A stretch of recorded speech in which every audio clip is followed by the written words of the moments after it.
ఇది చూపించడానికి మీరు నన్ను ఇక్కడ దాకా తీసుకొచ్చారు కదూ. ఇంకా సందేహం ఉందా? మీ నాన్న నిన్ను ప్రేమించట్లేదని? ఒకవేళ నన్ను ప్రేమిస్తే నా మాట ఎందుకు ఒప్పుకోవటం లేదు? నేను ఈ పెళ్లి చేసుకోను. ఒకవేళ ఇప్పుడు నేను నాన్న దగ్గరికి తిరిగి వెళ్ళిపోయానంటే అప్పుడు ఆయన నాకు బలవంతంగా పెళ్లి చేస్తారు సాయి. నేను నీకు వాగ్దానం చేస్తున్నాను, షిరిడీలో 4 రోజులు ఆనందంగా ఉండు. తర్వాత ఏం జరిగినా నీ ఇష్టంతోనే జరుగుతుంది. ఒకసారి నా మీద కూడా నమ్మకం ఉంచి చూడు.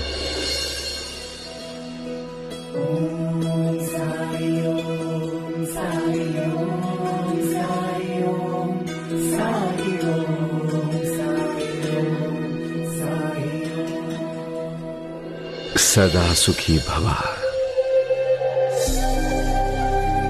బాబా, మీరెవరో నాకు తెలియదు, ఎందుకో కానీ మీ మాటలు వినాలనిపిస్తుంది. ఒక అద్భుతమైన తేజస్సు ఉంది మీలో. అందుకే మీ మీద నమ్మకం ఉంచి నేను తిరిగి వెళ్తున్నాను. నాకు తోడుగా ఉండండి బాబా.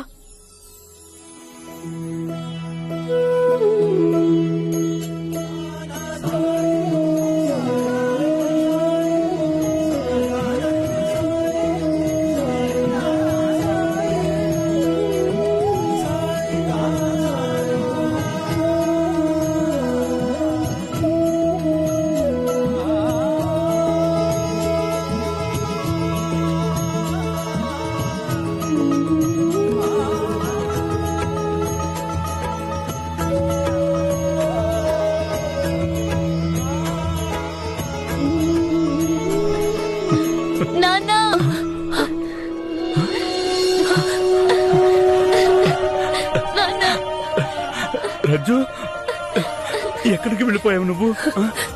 నేను అనుకున్నాను నువ్వు మీ నాన్న మీద నిష్ఠూరంతో నాన్నను వదిలేసి వెళ్ళిపోయావని. ఒక్క క్షణం పాటు నేను స్వాతపర్రాలనయ్యా నాన్న. భయము కంగారు నన్ను ఎంతగా చుట్టుముట్టాయంటే వెనక ముందు ఆలోచించకుండా నేను వెళ్ళిపోయాను. కానీ ఇప్పుడు నేను నా తప్పు తెలుసుకున్నాను.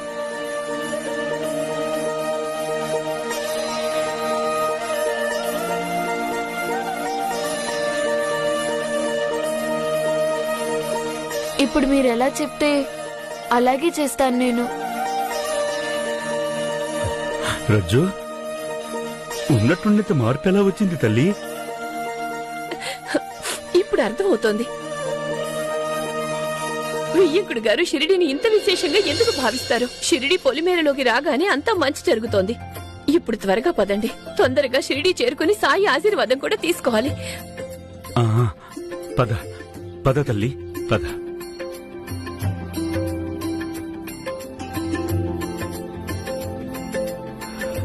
పద.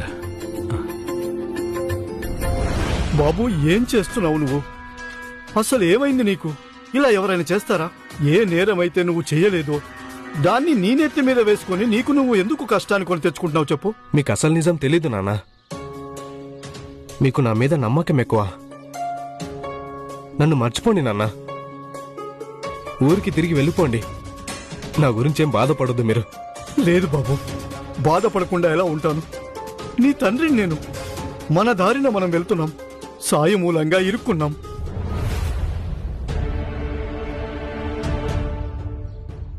ఏమంటున్నారు మీరు? ఏది నిజమో అదే అన్నాను. సాయి మమ్మల్ని మోసం చేశాడు. దీంట్లో మీ తప్పు లేదు. సాయి లీలల్ని ఈ రోజు వరకు ఎవరూ అర్థం చేసుకోలేకపోయారు. కానీ గుర్తుంచుకోండి, ఒకవేళ ఆయన మిమ్మల్ని మోసం చేసేవాడైతే ఈ పాటికి మీ అబ్బాయి జైల్లో శిక్ష అనుభవిస్తూ ఉండేవాడు.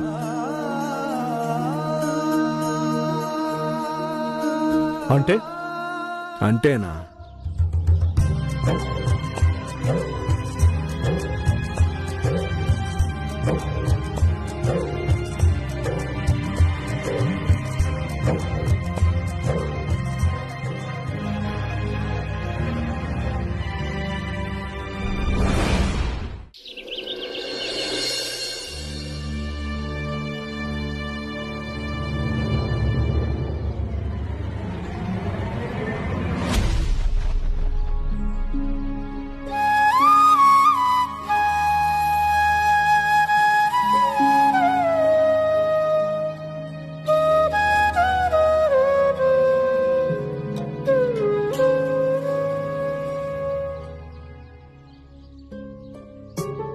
ముందేమో నా కొడుకుని పట్టించారు, తర్వాత 4 రోజులు గడువు అడుగుతున్నారు. అసలు ఇంతకీ మీరేం కోరుకుంటున్నారు సాయి? నేను కేవలం ఇదే కోరుకుంటున్నాను. నువ్వు భోజనం చేయి చంపక్లాల్.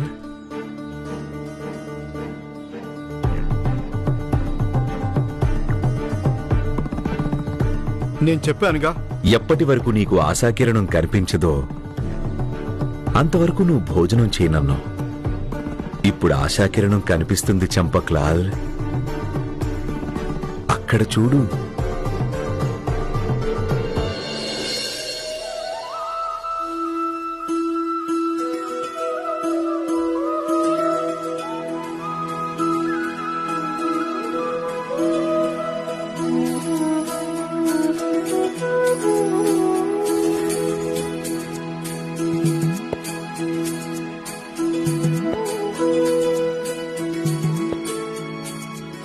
సాయి, వీళ్ళు నవీన్ దొంగతనం సత్యం తెలుసుకోవటానికి వీళ్ళనిక్కడికి పిలవటం అవసరం.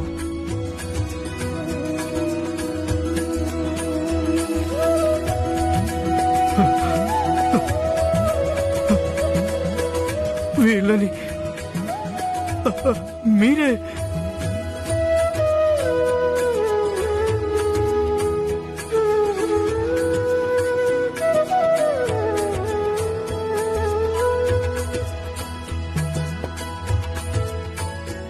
నవీన్ నిరపరాధైతే అతనికి ఏమీ అవ్వదు.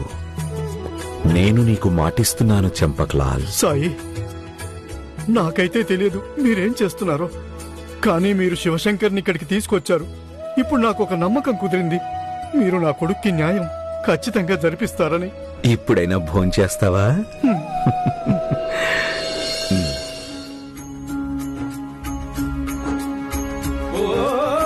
బాధల్లో నిన్నే మదిలో తలచితిమోయి, దారి తెన్ను తెలియని మాకు దారి చూపునోయి, నీ భక్తుల బాధలు తీర్చి బ్రోచితివోయి, నీ మహిమ తెలుపగ సాయి ఎవరి తరమోయి.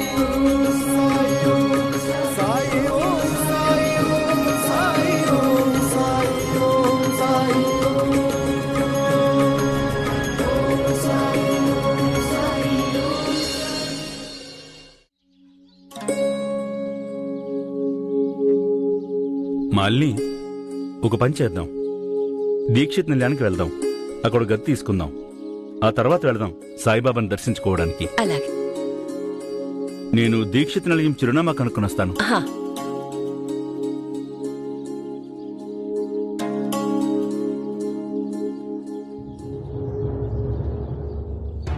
అరే మాథుర్ గారు, మీరు షిరిడీలో మీరు ఆ దొంగ నవీన్ని పట్టుకోవాల్సిందిగా. శివశంకర్ గారు, మీరిక్కడికెలా? మీకు తెలిసిపోయిందా? కానీ అదెలా? అలాగే ఇంత తొందరగా మీరు షిరిడి కూడా వచ్చేసారా? నాకేమీ అర్థం కావడం లేదు. మీరు ఏం చెప్పాలనుకుంటున్నారు? అయినా ఏం తెలిసిపోయింది నాకు? నేనైతే ఇక్కడికి నా కూతురు వివాహం కోసం వచ్చాను. అయితే ఇది చాలా విచిత్రమైన యాదృచ్ఛికం. ఆ నవీన్ కూడా ఇక్కడే పట్టుబడ్డాడు. ఏంటి? ఏం చెప్తున్నారు మీరు? దీని గురించి నాకు అసలు ఏమీ సమాచారం లేదు. 4 రోజుల దాకా అతన్ని ఇక్కడే పక్క ఊరి పోలీస్ స్టేషన్ లోనే ఉంచుతాము. ఇంకా కొంచెం పేపర్ వర్క్ మిగిలింది. అది పూర్తవగానే మేము కోర్టులో ఛార్జ్ షీట్ దాఖలు చేస్తాము. మాధుర్ గారు, ఆ కుర్రాడు షిరిడి ఎలా వచ్చాడు? ఇంకా మీరెలా పట్టుకున్నారు అతన్ని? అతను తన తల్లిదండ్రులతో పారిపోయి మా నుంచి తప్పించుకుని ఇక్కడికి వచ్చి చేరాడు. అతన్ని పట్టుకోవడంలో సాయిబాబా మాకు సహాయం చేశారు. సాయిబాబానా? అవును. సరే శివశంకర్ గారు, ఇక నేను వెళ్తాను. మీ అమ్మాయి పెళ్లి కోసం మీకు చాలా చాలా అభినందనలు, శుభాకాంక్షలు. ధన్యవాదాలు. నమస్తే. పదండి వెళ్దాం.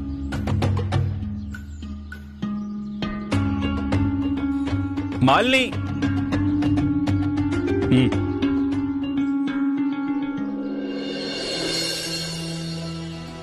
ఈ సాయిబాబా వారి ద్వారకామాయి ఎక్కడుంది?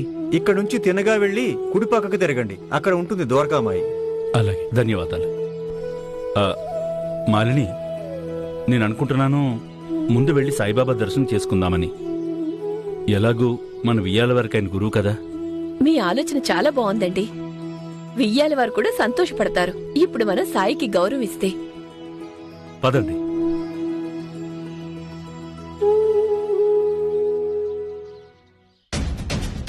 సాయి నాకు ఎంతో పెద్ద సహాయం చేశారు. ధన్యవాదాలు చెప్పాల్సిన బాధ్యత ఉంది.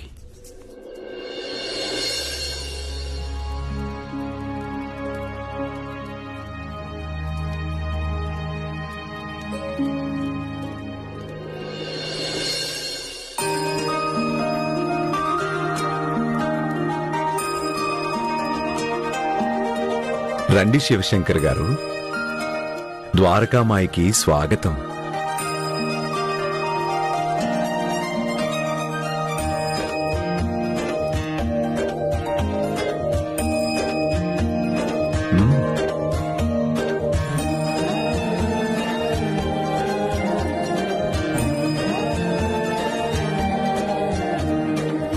సదా సుఖీ భవ, మనోవాంఛా ఫలసిద్ధిరస్తు.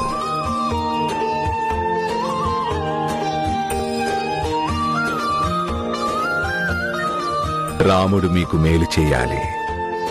మీకు నేను తెలుసా? మీరిక్కడికి వచ్చిన కారణం కూడా తెలుసు. సాయి, మేము సౌభాగ్యశాలులం. మీ ఆశీస్సులతో ఇక్కడ మా కుమార్తె వివాహం జరుగుతుంది. ఇంకా అద్భుతమైన విషయం ఏమిటంటే, షిరిడీ పావన భూమిలో అడుగు పెట్టగానే నా కూతురు మొహంలోకి సంతోషం వచ్చింది. కాని ఇక్కడికి రాకముందు తను దుఃఖంతో ఎందుకుంది? దాని కారణం తెలుసుకోవటానికి ప్రయత్నం చేశారా? సాయి, వివాహ ఘడియల్లో ప్రతి అమ్మాయి దిగులు పడుతుందిగా. ఇంకా ఇల్లు విడిచి వెళ్లే బాధా భయం ఉండనే ఉంటాయి. ఇంకా నేను మీకు మరొక విషయానికి ధన్యవాదాలు చెప్పాలి. మీరు నాకు పెద్ద సహాయం చేశారు, మీకు తెలియదు. నేనేదైతే చేశానో దానిలో అందరి మేలు ఉంది. ఇప్పుడు మీరు అమ్మాయి వివాహం గురించి ఆలోచించండి. దీక్షిత్ నిలయంలో ఉండి ఏర్పాట్లు చేసుకోండి. ఒకవేళ ఈశ్వరుడు తలిస్తే మీ కుమార్తె వివాహం అట్టహాసంగా జరుగుతుంది. మీ ఆజ్ఞ సాయి. 3 రోజుల్లో మగపెళ్లివారు కూడా ఇక్కడికి వచ్చేస్తారు. పెళ్లికి చాలా చాలా ఏర్పాట్లు చేయాలి. ఏదైనా సహాయం అవసరమైతే సంకోచించకుండా అడగండి. అలాగే, చాలా చాలా ధన్యవాదాలు సాయి. పాపా, దీక్షిత్ నిలయం వెళ్తున్నప్పుడు దారిలో మారుతి మందిరం ఉంది. అక్కడ తప్పకుండా దర్శనం చేసుకుని వెళ్ళు.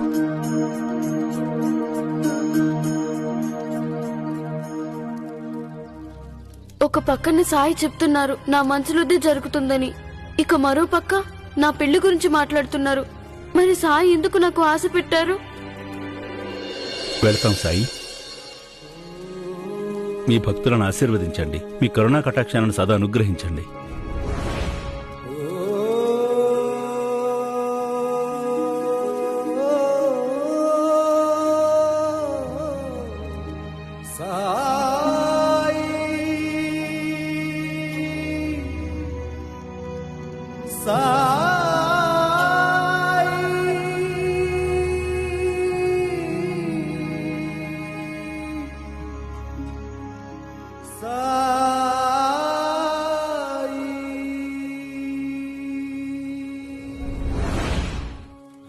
నా కరుణ, నా కటాక్షాలు సదా నా భక్తులకి తోడుంటాయి. కాని నువ్వు నీ పాత కర్మలకి ప్రాయశ్చిత్తం కూడా చేసుకోవాలిగా.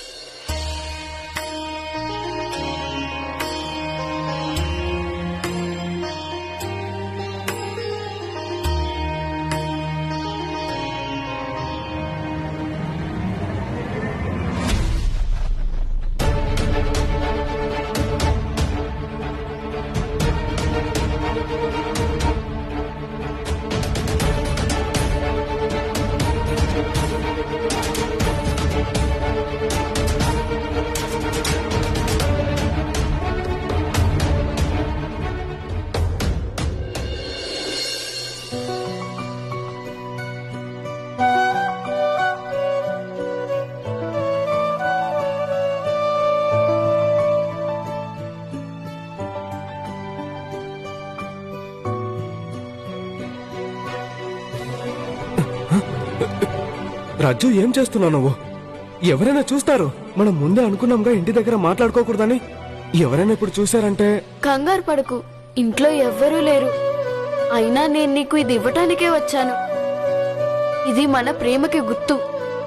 దీన్ని ఎప్పుడూ నీ మెళ్ళోనే ఉంచుకో.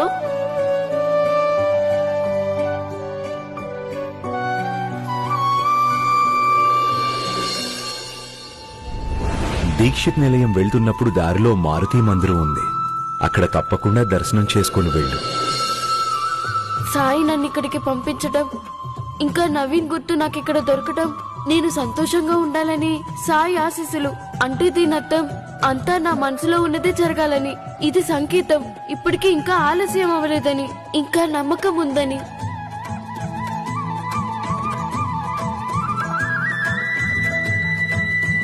రజ్జు, రా తల్లి, దర్శనం చేసుకో. వస్తున్నా నాన్న.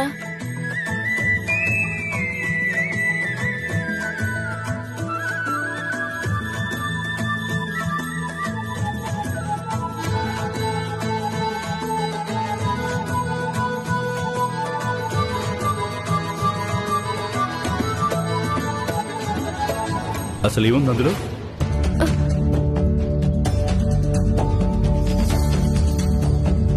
ఏం దాస్తున్నావు?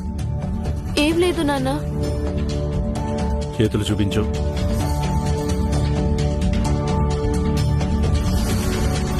గుప్పడి తెరువు.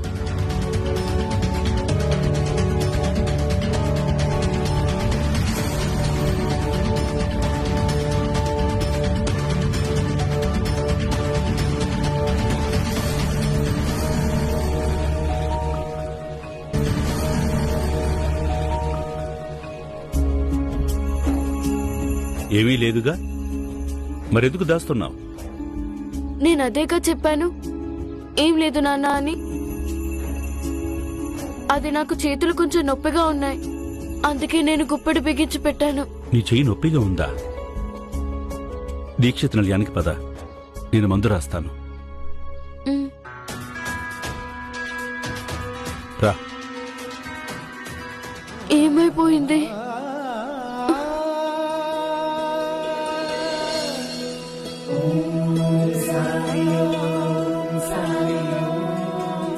రాముడు నీకు మేలు చేస్తాడు.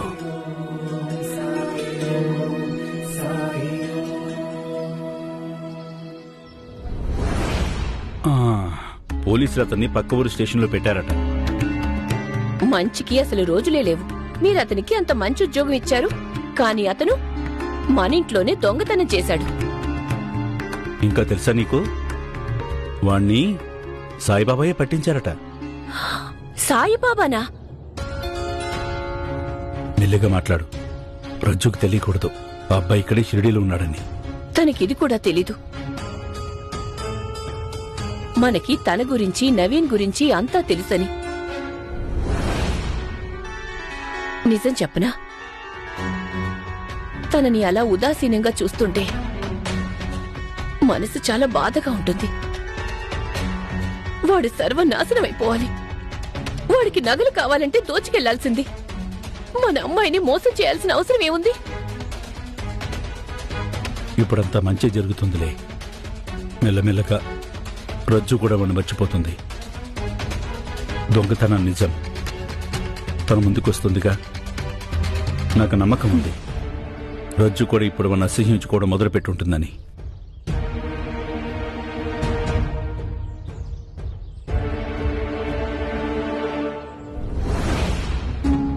ప్రణామాలు సాయి. రాముడు నీకు మేలు చేస్తాడు.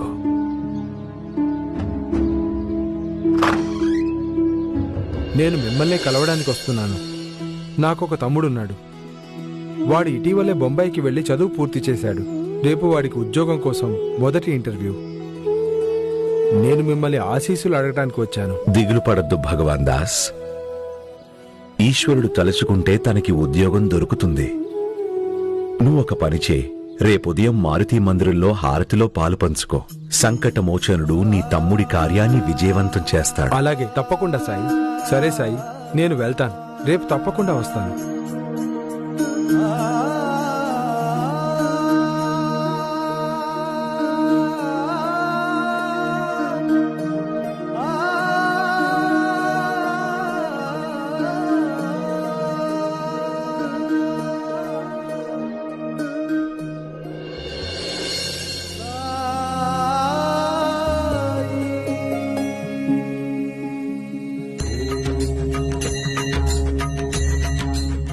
సొత్తుని నేను భద్రంగా దాచిపెట్టాను.